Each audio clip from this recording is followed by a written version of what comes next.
तो जैसा कि लास्ट एपिसोड में हमने देखा था कि उल्फ नेशन में प्रिंस आउटियन ने जो दावत ऑर्गेनाइज की थी उसमें फ्लेम क्लाउड सेक्ट के लोग भी शामिल हो गए। उनका मास्टर यून अपनी जीनियस के हाथों उल्फ नेशन के लोगों को खत्म करवाना चाहता था, मगर टियानलिन एक मास्क पहनकर अरेना में उतर गया। वो यांगशिंग को बस अपनी एक ही मूव में खत्म कर देता है, जिसके बाद यांगजिंग अरेना में उतर गया। इस बंदे का मानना था कि उसकी तलवारबाजी के सामने ब्लड वुल्फ टिकने नहीं वाला। हालांकि ब्लड वुल्फ यानी कि टियानलिन उसे तगड़ी टक्कर देने लगा।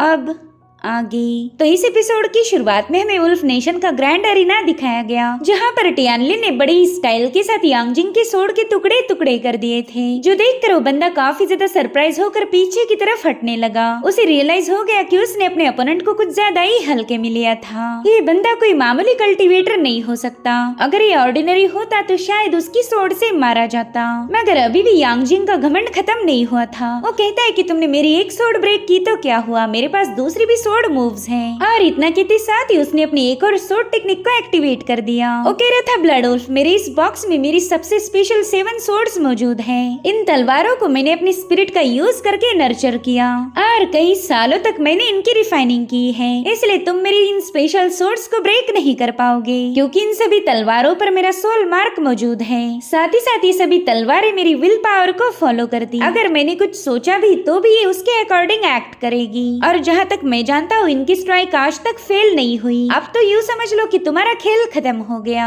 जिसके बाद वो बंदा अपनी सोर्ड्स को टियानलिन की तरफ रिलीज कर देता है। वो कह रहा था कि हमारी एक्शन कभी भी हमारे थॉट को बीट नहीं कर सकती, इसलिए जब तक तुम एक्शन लोगे तब तक मैं सोच भी लूंगा कि तुम्हें खत्म करना है, और ये काम तुम्हारे एक्शन लेने से पहले ही हो जाएगा। वहीं पर टियानलिन अपनी शैडो स्टेप का यूज करते हुए बड़ी तेजी के साथ पीछे की तरफ मूव होने लगा। उसने काफी रैपिडली यांगजिंग के हर एक सोड अटैक को डच कर दिया था। वहीं पर मास्टर यून तो इस शैडो मूव को देखकर काफी ज्यादा हैरान हो गया। उसे उम्मीद नहीं थी कि ब्लड वुल्फ यांगजिंग के अटैक को डच कर पाएगा। वहीं दूसरी तरफ यांगजिंग बिग डीपर 7 किल फॉर्मेशन को एक्टिवेट करने लगा, जिसके चलते वो सभी तलवारें हवा में फ्लाई करते हुए वहीं पर सेट हो जाती है। साथ ही इस फॉर्मेशन में ढेर सारी तलवारें अपने आप फॉर्म हो गई, जो कि सबके सब टियानलिन पर निशाना लगाए खड़ी हुई थी। वो टियानलिन को बता रहा था कि मेरा ये स्वॉर्ड फॉर्मेशन काफी ज्यादा भयानक है। अगर तुमने इसे जरा भी अपनी ओपनिंग शो की तो ये सीधे तुम पर हमला कर देगा, इसलिए तुम इस फॉर्मेशन के सामने बिल्कुल भी मूवमेंट नहीं कर सकते। अगर तुमने जरा सी कोई हरकत की तो ये सारी तलवारें तुम्हारे आर पार हो जाएगी। मेरी ये तलवारें तुम्हारे दिल के हजारों टुकड़े कर सकती हैं, और वो भी तुम्हें कुछ समझने से पहले। तुम मर चुके हो, ये बात तुम्हें हेल में पहुंचने के बाद पता चलेगी। तो टियानलिन बड़े स्टाइल के साथ आगे बढ़ते हुए कहने लगा कि ओ अच्छा, तो तुम्हारा फॉर्मेशन बहुत ही ज्यादा भयानक है। सच बताओ तो मुझे इससे काफी ज्यादा डर लग रहा, मगर असली डर तो यांगजिंग का लगा। वो कहता है नहीं, ये तो हो ही नहीं सकता। तुम मेरे इस फॉर्मेशन के नीचे कोई हरकत नहीं कर सकते, मगर तुम क्लियरली मूव हो रहे हो और अभी तक मेरी तलवारों ने तुम पर कोई अटैक नहीं किया। आखिर तुम अपनी ओपनिंग्स को कवर कैसे कर सकते हो? और उतने में ब्लड वुल्फ अपनी सोड को बाहर निकालने लगा। उसके सिर्फ अपने सोड हैंडल को होल्ड करते ही वो सारी तलवारें शेक होने लगी, जो देखते साथ ही यांगजिंग इनफाइनाइट सोड कंट्रोल को एक्टिवेट कर देता है। और अब उसने जबरदस्ती अपनी तलवारों को टियानलिन को खत्म करने का हुक्म दिया। इधर टियानलिन की बॉडी से भी बहुत ही स्ट्रॉन्ग डिवाइन पावर रिलीज हो रही थी, और अब उसने बस एक ही झटके में वहाँ पर कई सारे स्लैशेस रिलीज कर दिए, जिससे वहाँ पर एक एनर्जी वेव क्रिएट होते हुए वो सभी तलवारें पीछे हट गई। इनफैक्ट उन तलवारों ने अपने ही मालिक पर हमला कर दिया था, जो देखकर ही यांगजिंग काफी ज्यादा हैरान हो गया। उसने कभी सोचा ही नहीं था कि वो अपने ही फॉर्मेशन के हाथों इंजर्ड हो जाएगा। इधर टियानलिन अपनी सोड को म्यान में रखते हुए कहने लगा कि मैंने तो तुम्हें पहले ही आगाह किया था कि तुम काफी ज्यादा स्लो हो। अगर तुम अपनी स्पीड पर काम करते तो शायद अपनी ही तलवारों का शिकार न बनते। चलो अब तुम भाड़ में जाओ और अरीना को खाली कर दो, ताकि यहाँ पर मैं दूसरे अपोनेंट का मुकाबला कर पाऊँ। इधर वांग तो हैरान होकर युनशी से कहने लगी कि ये बंदा इतना ज्यादा खतरनाक कैसे हो सकता?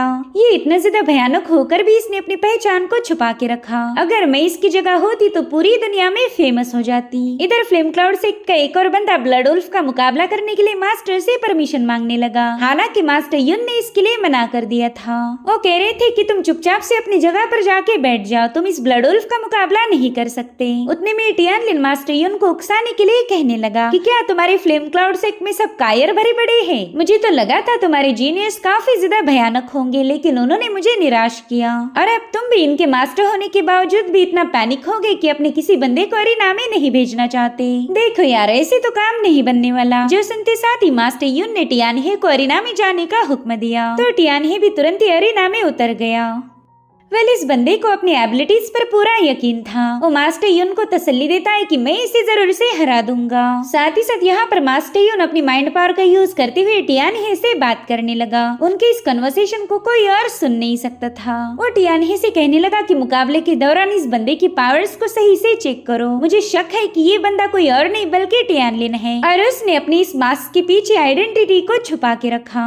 अब टियानलिन का नाम सुनते ही टियान हे तो काफी ज्यादा पैनिक हो गया। वैसे तो टियानलिन ने इस पर अभी तक कोई हमला नहीं किया था, मगर अटैक से पहले इस बंदे की फटके 4 हो गई। इस मोमेंट पर उसे ड्रैगन रॉल में हुई बैटल याद आती है, जब टियानलिन ने बस अपने हल्के से हेवनली प्रेशर का यूज करते इन सभी जीनियस को हरा दिया था। उस वक्त इतने सारे लोग मिलकर भी टियानलिन का मुकाबला नहीं कर पाए, इसलिए टियान डर के मारे थोड़ा सा पीछे हटने लगा। वहीं पर टियानलिन उससे कह रहा था कि तुम्हारे चेहरे से ही पता चल रहा कि तुम काफी ज्यादा नर्वस हो। तुमने तो खुश होना चाहिए कि मैंने अभी तक अपनी पावर्स को एक्टिवेट नहीं किया। जो सुनते साथ ही टियान ही कह रहा था कि ना मैं तो बिल्कुल भी नर्वस नहीं हूँ। दरअसल मैं बस तुम्हारे लिए थोड़ा सा परेशान हूँ। तुमने अभी अभी 2 बंदों के साथ मुकाबला किया है, तो मैं अच्छे से जानता हूँ कि तुम पूरी तरह से एग्जॉस्ट होंगे और मैं तो बस तुम्हारी इस कमजोर हालत का फायदा नहीं उठाना चाहता। क्यों ना तुम बस थोड़ी देर के लिए आराम करो, बाद में हम अपने इस मुकाबले को अंजाम देंगे। लेकिन टियानलिन ने आराम करने से मना कर दिया। वो कह रहा था कि मैं जल्द से जल्द इस मुकाबले को खत्म करना चाहता हूँ, लेकिन टियानलिन अपनी सोड को ड्रॉ कर पाई इससे पहले टियान हे ने उसे रोक लिया। वो कह रहा था क्यों ना फाइट करने की बजाय हम बस एक एक मूव का यूज करके इस मुकाबले को सेटल करें। तो बताओ क्या तुम इसके लिए राजी हो? तो टियानलिन ने भी तुरंत ही उसकी शर्त को एक्सेप्ट कर लिया। यहाँ पर टियान हे को भी थोड़ा सा सुकून मिल गया। वो दिल ही दिल में कहने लगा कि यहाँ पर कोई सेक्रेट बेल प्लाजा नहीं, अगर यहाँ पर क्योस बेल होती तो शायद टियानलिन का मुकाबला करना इम्पॉसिबल था, मगर अब ये बंदा अपनी फुल पावर को अनलीश नहीं कर पाएगा। साथ ही वो अपनी माइंड पावर का यूज करते हुए मास्टर को बता रहा था कि एक ही मूव में हम पता लगा लेंगे कि ये टियानलिन है या कोई और। ये चाहे कितना ही बड़ा जीनियस क्यों ना हो, सिर्फ अपनी एक मूव में मुझे हरा नहीं सकता। और इतना कहते साथ ही टियान ही ने अपनी स्टीलर ट्रांसफॉर्मेशन टेक्निक को एक्टिवेट कर दिया। उसके ऐसा करते साथ ही उसकी डिवाइन पावर आसमान में फैलने लगी। साथ ही साथ वहाँ पर गैलेक्सी का विजुअल क्रिएट हो गया था, यानी कि टियान ही ने स्टार पावर को कंट्रोल करना सीख लिया है। वेल इसे स्टारलाइट अवेकनिंग कहा जाता था। साथ ही उसके माथे पर एक मार्क अपीयर होकर उसकी बॉडी से रिलीज होने वाली एनर्जी पूरी जगह पर डोमिनेट करने लगी। वेल यहाँ पर टियान हे ने 9 रोटेशन स्टार बॉडी को एक्टिवेट किया था, जो कि एक इमॉर्टल फिजिक मानी जाती।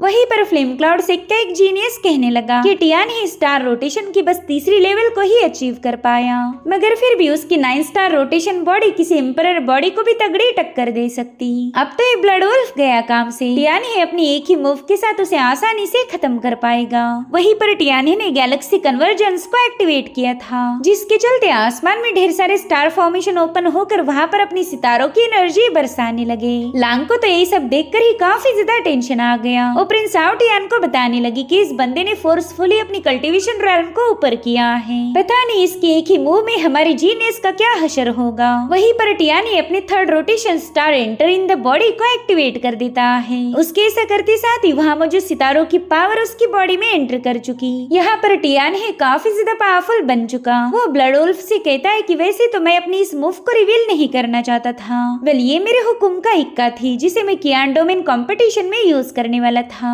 इस मूव का यूज करके मैं किसी भी स्ट्रॉन्गर अपोनेंट को आसानी से हरा सकता हूँ और फिर मैं कियान डोमेन कंपटीशन का विनर बन जाता। मगर कोई बात नहीं, तुम्हें खत्म करना भी किसी कंपटीशन को जीतने से कम नहीं होगा। तुमने हमारे 2 जीनियस को खत्म कर दिया, इसलिए तुमसे बदला लेना तो बनता ही है। जिसके बाद टियान हे स्टीलर स्टॉर्म को एक्टिवेट कर देता है। उसके ऐसा करते साथ ही वहाँ पर एक भयानक बवंडर क्रिएट हो चुका था, जिसमें सितारों की पावर्स मौजूद हैं। वो टोर्नेडो बड़ी तेजी के साथ टियानलिन की तरफ आगे बढ़ रहा था, जो देखते साथ ही टियानलिन ने भी अपने डिवाइन पावर्स को एक्टिवेट कर लिया। टियानलिन की बॉडी से बहुत ही स्ट्रॉन्ग ऑरा रिलीज हो रही थी और फिर उसने हवा में छलांग लगाते हुए अपना एक जबरदस्त स्लैश अटैक रिलीज कर दिया। उसके स्लैश ने बड़ी तेजी के साथ जाकर टियान हे के टोर्नेडो को डिस्ट्रॉय कर दिया था। लेकिन अभी तक ये मूव खत्म नहीं हुई, क्योंकि वो टोर्नेडो दोबारा से अपीयर होकर टियानलिन को अपने अंदर समा लेता है। ये सब देखकर वुल्फ नेशन के लोग तो काफी ज्यादा परेशान हो गए।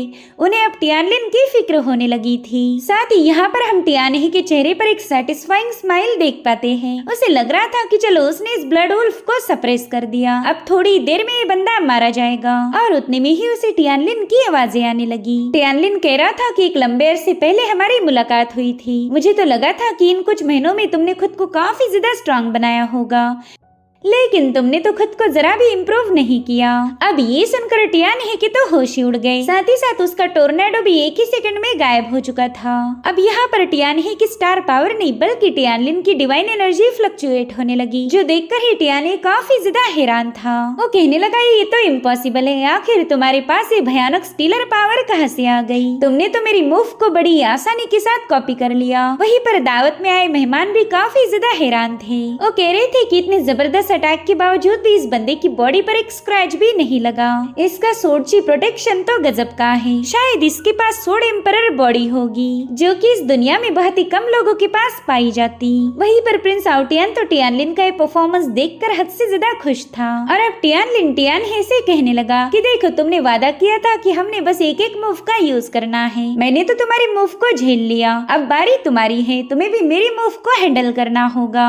और अब यहाँ पर टियानलिन ने अपनी सोर्ड पावर को एक्टिवेट कर दिया, जो कि आसमान से टकराकर वहाँ पर एक टोर्नेडो को क्रिएट कर लेती है। आसमान पूरी तरह से डार्क होकर वहाँ पर बहुत ही भयानक नजारा अपीयर हुआ, जिसे देखते साथ ही टियानहे की तो फटके चार हो गई। और अब वहाँ पर एक बहुत ही खतरनाक सोर्ड की एंट्री होती है, जो कि साइज में काफी ज्यादा बड़ी थी। वेल, मास्टर युन ने इस टेक्निक को ऑलरेडी विटनेस किया था। वो कहता है कि ये तो वही टेक्निक है जिसका टियानलिन ने यूज किया था। वहीं पर टियानहे के चेहरे का रंग तो पूरी तरह से उड़ गया, उसे समझ नहीं आ रहा था कि वो इस मूव को काउंटर कैसे करेगा। और अब वो सोर्ड धीरे धीरे करते हुए उसकी तरफ आगे बढ़ने लगी। तभी टियाने हिम्मत जुटाते हुए टियानलिन से कहने लगा कि तुम्हारे पास भी एम्परर बॉडी है और मेरे पास भी है, तो तुम्हें क्या लगा तुम इतनी आसानी से मुझे हर्ट कर पाओगी? और अब यहाँ पर उस बंदे ने अपने पावर्स का यूज करते हुए गैलेक्सी शील्ड को एक्टिवेट कर दिया था। ये शील्ड इतनी ज्यादा भयानक थी कि कोई इसे आसानी से ब्रेक नहीं कर सकता। वहीं दूसरी तरफ टियानलिन भी समझ चुका था कि इस शील्ड को ब्रेक करना आसान नहीं होने वाला, इसलिए वो अपनी एक और मूव टियानलिन द सोर्ड टेक्निक को एक्टिवेट कर देता है। टियानलिन ने जानबूझकर इस टेक्निक को अपना नाम दिया था। और अब वो अपनी डिवाइन थंडर को उस जायंट सोर्ड में ऐड कर देता है, जिससे उस सोर्ड की पावर हद से ज्यादा बढ़ चुकी थी। साथ ही साथ उसका स्पीड भी काफी तेजी के साथ इंक्रीज हो गया। और अब वो सोर्ड सीधे जाकर टियानहे के शील्ड पर टकरा जाती है। वहीं पर टियानहे भी अपनी पूरी ताकत का यूज कर रहा था ताकि वो अपने शील्ड को बरकरार रख पाए। मगर बस कुछ ही पलों के बाद टियानलिन की सोर्ड ने उस शील्ड के टुकड़े टुकड़े कर दिए, जिसके चलते टियानहे बुरी तरह से घायल होकर जमीन पर पटका जाता है। साथ ही साथ वहाँ पर बहुत ही स्ट्रॉन्ग एनर्जी रिलीज हो रही थी। इनफैक्ट पूरा अरीना काफी तेजी के साथ शेक होने लगा। अब यहाँ पर सब कुछ शांत होने के बाद टियानहे टियानलिन के सामने घुटनों पर बैठ जाता है। वो कह रहा था कि तुम कोई ब्लड वुल्फ नहीं बल्कि तुम हो टियानलिन। अब इससे पहले कि वो टियानलिन के सामने सरेंडर कर पाए, टियानलिन सीधे उसके गले पर वार कर देता है और इस एक ही वार में टियानहे का काम तमाम हो गया। टियानहे को मरा हुआ देखकर मास्टर युन के तो मानो खून में ही आग लग गई। वो टियानलिन से गुस्से में कहने लगा कि साले कमीने, ये बैटल तो ऑलरेडी खत्म हो चुकी थी, मगर फिर भी तूने मेरे डिसाइपल पर वार किया, तो ऐसे ही बैटल के रूल्स को ब्रेक नहीं कर सकता।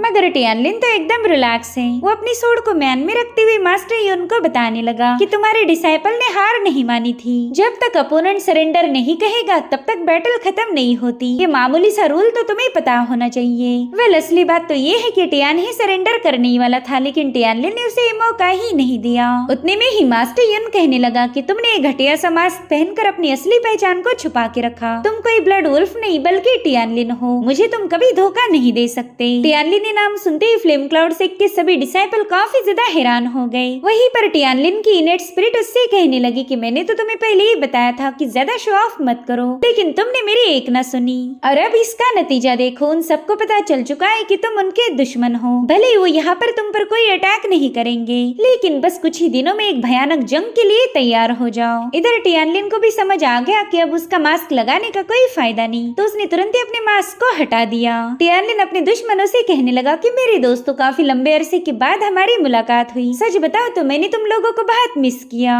उतने में ही मास्टर युन प्रिंस आउटियन से कह रहा था कि ये बंदा हमारे फ्लेम क्लाउड नेशन का दुश्मन है, तो प्लीज इस गद्दार को मेरे हवाले कर दीजिए ताकि मैं इसे सबक सिखा पाऊँ। जो सुनते साथ ही युनशुई तुरंत ही टियानलिन के सामने जाकर खड़ी हो गई और तभी प्रिंस आउटियन मास्टर युन को बताने लगे कि तुम्हारे फ्लेम क्लाउड नेशन से हमारा कोई लेना देना नहीं। ब्लड वुल्फ मेरी वुल्फ नेशन से बिलोंग करता है, इसलिए तुम उसे हाथ भी नहीं लगा सकते। मैं कभी भी अपने लोगों को हर्ट होता हुआ नहीं देख सकता। जिस पर मास्टर युन कह रहा था कि आप इस गद्दार को प्रोटेक्ट करने की जिद कर रहे हो, जरा सोचिए इसका अंजाम कितना ज्यादा भयानक हो सकता। आप हमारे फ्लेम क्लाउड नेशन के दुश्मन बन जाओगे। जो सुनते साथ ही प्रिंस आउटियन जोर जोर से हंसने लगा और फिर उसने तालियां बजाते हुए अपने सिपाहियों को वहाँ पर समन कर लिया, जिन्होंने चारों ओर से फ्लेम क्लाउड नेशन के लोगों को घेर लिया था। अब ये नजारा देखकर मास्टर युन तो काफी ज्यादा भड़क गया। वो कह रहा था कि शायद हेवनली वुल्फ नेशन हमारे नेशन के साथ वॉर करना चाहता।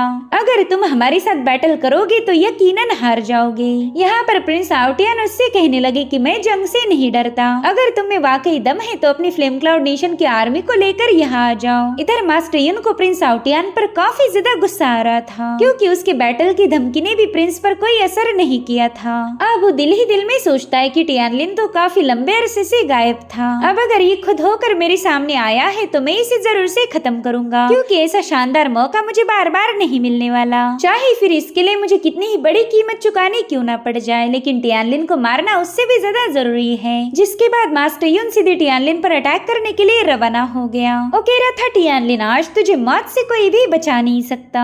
और उतने में ही मिस वांग जोर जोर से अपने ग्रैंडपा को आवाजें देने लगी और उसके ऐसा करते साथ ही वहाँ पर एक जोरदार एक्सप्लोजन हो गया। उस एक्सप्लोजन ने मास्टर युन के अटैक को पूरी तरह से डिस्ट्रॉय कर दिया था। और अब ये लोग देखते कि वहाँ पर एक बहुत ही शानदार एंट्री के साथ ईस्टर्न चुआंग एम्पायर का कोई बंदा आ चुका है। वेल इनका नाम था युआन फेंग। और इसी के साथ एपिसोड यहीं पर एंड हो जाता है। Thank you so much for watching. Bye bye, take care.